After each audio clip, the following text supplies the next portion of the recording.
What's up, everybody? It's your favorite copyright infringement's favorite nerd, and today we are looking at Hasbro's Geerations Leader Class Jetfire or Skyfire, whatever suits your sensibilities. Now, there's a whole backstory to the copyright bit. I'll let you do the research on your own. So, he comes with a ton of accessories. Here's his rifle. They're all pretty much the same. Red plastic with a gold chrome cast, a red chrome cast on top, and holds it just fine in both hands. He comes with these two side cannon bits, same deal, and they are supposed to plug into his forearms. Now, of course, you can do whatever you want. They're all the same ports, so whatevs.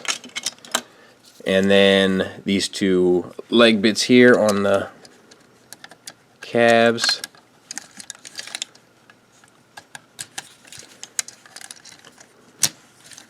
Boom. He comes with a backpack with the two chrome up there, and you can plug this in either. Actually, you have to plug it in this way.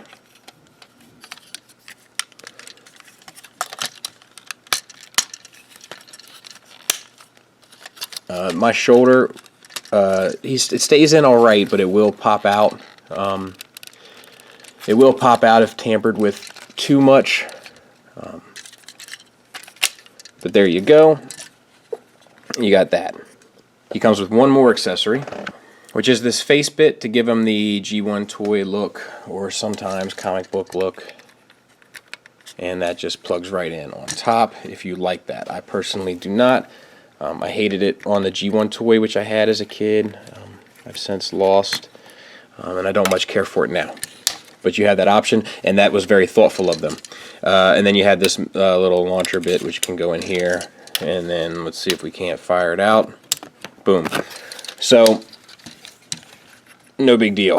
I'll be sitting this and this in a box to the side. The chrome bits, the problem, they are chipping on people, and that's because, at least as far as I can tell, you see down there and down there, it's already starting.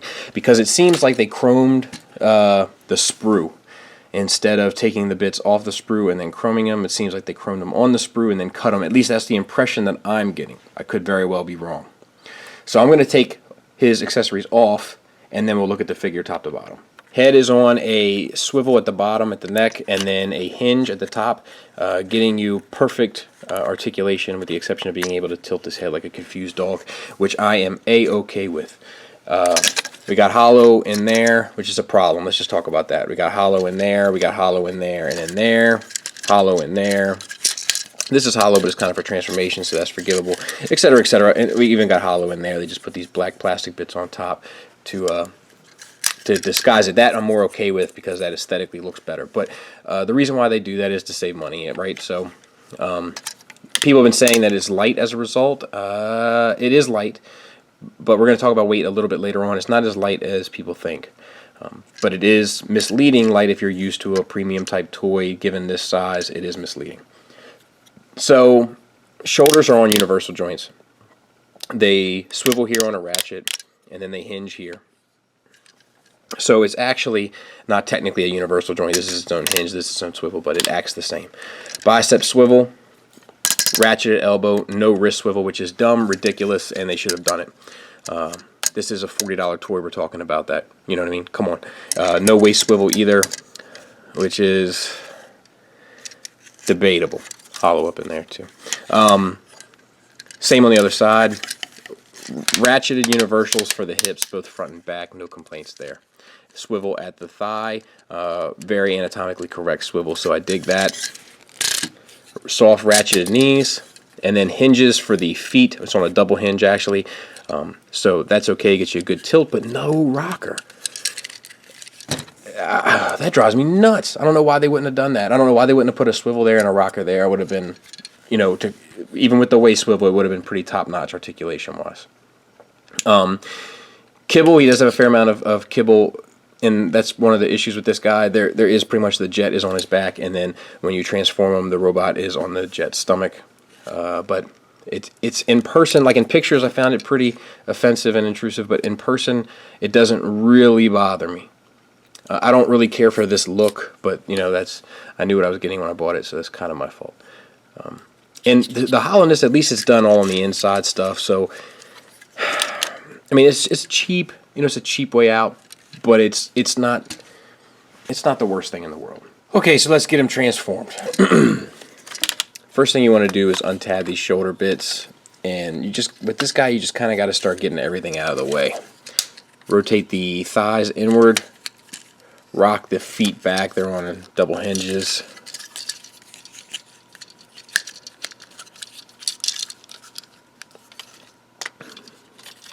Bring out this chest piece here, rotate the head around, open up these flaps, bring these arm pieces up and tab them together, and then bring these down, rotate it so that the hands are in. You're going to need to start rotating the hips while you do that.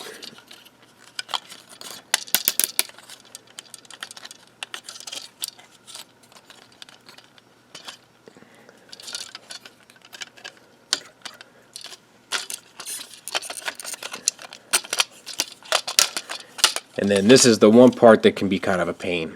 You need to fold this back onto itself so that the bottom is flush. And you kind of have to work the hips, so to speak, to get the clearance you need for this all to sit right.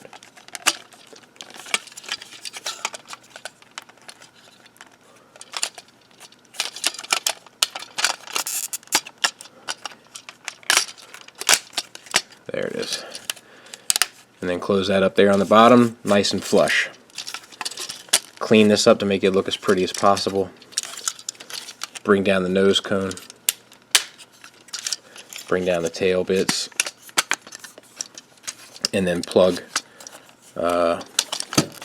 these back in. Figure out what the right angle is for your calves by plugging these back in to the rear fins. Fold up these, and there you have him. So before we get him armored up, let's take a look at the plane. Nice clean red paint on the wings. No real complaints there. All across the board generally. All this is well done. We got a little bit of flash going on there. Underneath, all the robot bits.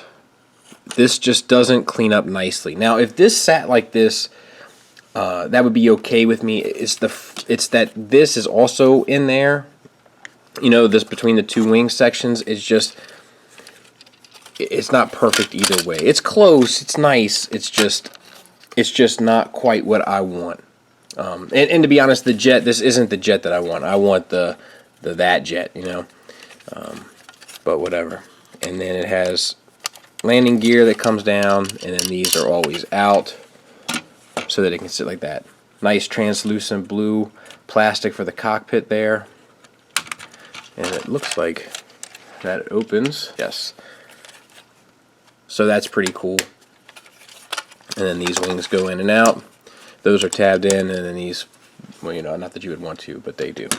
So you have that, and then you can arm them up, taking these bits, and they go down in there.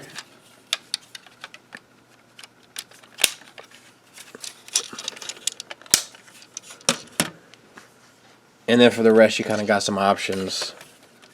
Let's see what we can do here. Let's do big guns here. Yeah, that's going to take away from the landing gear. I'm not sure if there's a way around that or not. Let's try. Let's try big guns here first.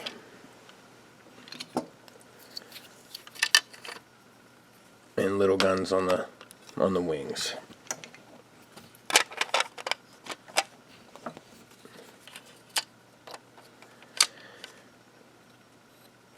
Oh, I'm missing some.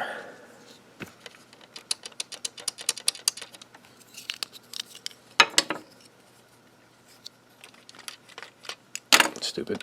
Stupid of me. So let's try. Oh, the landing gear still come through. That's cool. Actually, I haven't tried this out. I transferred. That's cool. That's cool. That's well thought out. I wish there was something you could do with this. Yeah. No. But I wish there was something you could do with this. Maybe there is. I just don't see it. Yeah, it's gonna screw up my chrome even more. But yeah, that's pretty cool. That, with the accessory wise, is pretty thought out, with the exception of this, as far as I can tell. Size comparison wise, there he is with Masterpiece Starscream. I'll be honest with you, I didn't think I was going to have him on my proper shelf, because I didn't think he was going to be the right size for me, and he is, because he's big enough. If a Masterpiece, like official Masterpiece or like Fans Toys or something, does one, I'll definitely get that and replace him. But for now, he's a decent stand-in. And there he is with a deluxe. I don't really know what people want to see him with. If you kind of wanted to have your scientists together, there he is with Warbotron's Afterburner. So hopefully that does it for you. So I don't always weigh toys, but I only kind of do when it's good for the purpose of discussion. So this is him without his accessories, coming in at almost half a pound, 0.48. There's MP11 Starscream coming in at 0.71. Masterpiece Car coming in at 0.31. Voyager Springer coming in at 0.30. So hopefully that gives you a point of reference. Final thoughts, here's the deal. He does have issues. The chrome is an oversight. Should have never been done in the first place. It's deteriorating now. It's only going to get worse as time goes on. It was just a poor choice.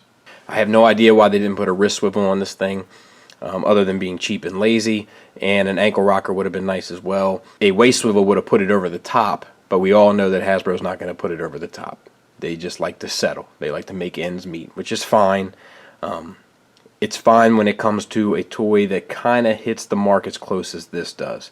When it misses the mark totally, that's when it becomes an issue. But for this, it's fine. There are the hollowness and stuff like that. That doesn't really bother me a whole lot. The shoulders aren't perfect the way that it all kind of comes together, but it's pretty good. It's not going to bother you. I don't think it'll bother you. I'm just mentioning it. He is light. You do feel like he should be a little heavier when you get him out of the box, but he's not obnoxiously so. So I wouldn't worry too much about that if that was what was keeping you from getting this. I have to say, it's a pretty good toy. My buddy Deluxe is a huge Hasbro fan. We argue all the time, and he told me this was going to be great, and I told him it was going to be terrible since the moment they revealed it in New York Toy Fair 2014. And I have to stop and say, I was wrong. Deluxe, if you're listening, I'm sorry, I was wrong. It's not a terrible toy. Yes, I knew it. I knew it all along. Hell Hasbro. I must admit, he's a pretty good toy. He's a pretty fun toy. He's a pretty cool toy. He's a little bit pricier though. So, you know, if Hasbro moved more into this market, I'd be okay with it. The articulation, while hindered, still is pretty effective.